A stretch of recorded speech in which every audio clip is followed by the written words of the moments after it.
In the search for spectacular profits, biotech companies hope to bring the infamous Terminator seed to market. This genetic use restriction technology was engineered to produce sterile plants. This allowed agri-pharma companies to establish and protect intellectual property rights, and prevent unauthorized replanting. Of course, the fact that this was also anti-nature was downplayed. Instead, it was hoped that farmers would be seduced by the promise of better crop performance, and bigger, more robust and more reliable harvests. But farmers were not fooled. Once entered into the food chain, these seeds would put an end to thousands of years of agricultural practice.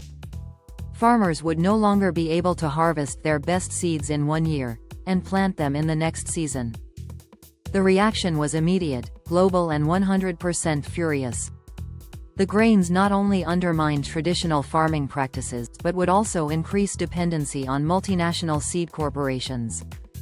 More importantly, the seeds promised a terrifying food diplomacy future, which could imperil the developing world's food security and biodiversity.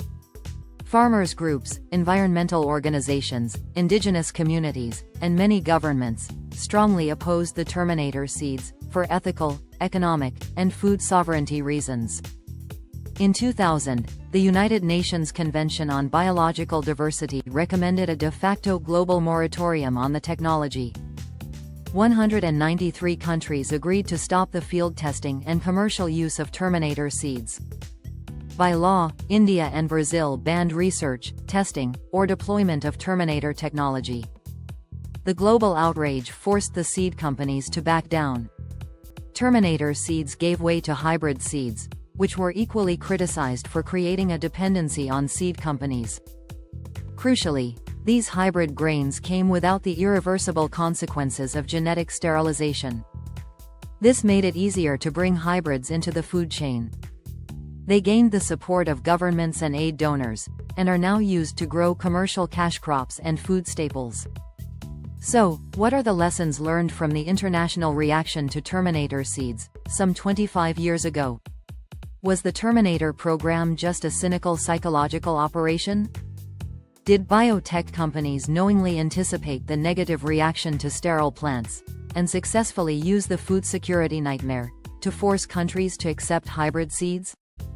Undoubtedly, the campaign proved that human rights campaigners, environmental activists and governments can work together for the common good.